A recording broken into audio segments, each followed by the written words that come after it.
Bonjour! Aujourd'hui, dans les petites histoires de Lise et Noémie, on vous raconte l'histoire de Guillaume le Pennelier, qui vécut à Corbreuse dans la deuxième moitié du XIVe siècle. Vous ne le connaissez probablement pas, et pourtant, il est le témoin capital d'un meurtre sanglant qui choqua toute la région. En 1383, le frère Martin, prieur de l'abbaye de Louis, est renvoyé pour mauvaise conduite et remplacé par le frère Géant. Il décida alors de se venger, et pour ce faire, il dupa 3 jeunes hommes parmi lesquels se trouvait Guillaume.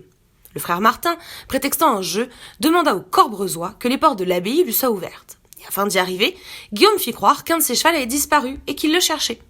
Sans le savoir, le charretier venait de mettre en place le piège. De retour à Dourdan, il retrouve le frère Martin qui lui propose, ainsi qu'à 2 autres compagnons, de l'accompagner à l'abbaye pour jouer.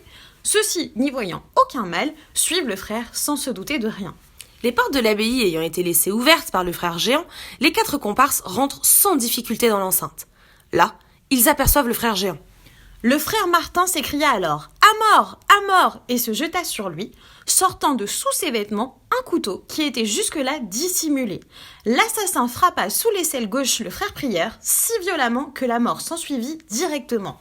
Abasourdis et choqués, Guillaume et ses compagnons d'infortune n'eurent pas le réflexe d'arrêter la fuite du frère Martin, qui ne sera jamais attrapé une fois sa vengeance effectuée. À cause de cela, les 3 compères, et principalement Guillaume, furent accusés d'être les assassins. Craignant que la justice rende mauvais jugement, Guillaume s'enfuit également avant de décider de faire appel au roi Charles VI pour prouver son innocence.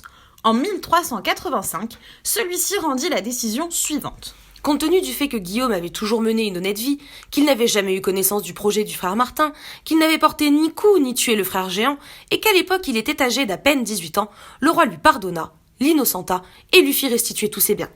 Guillaume put ainsi vivre le reste de sa vie dignement dans le village de Corbreuse.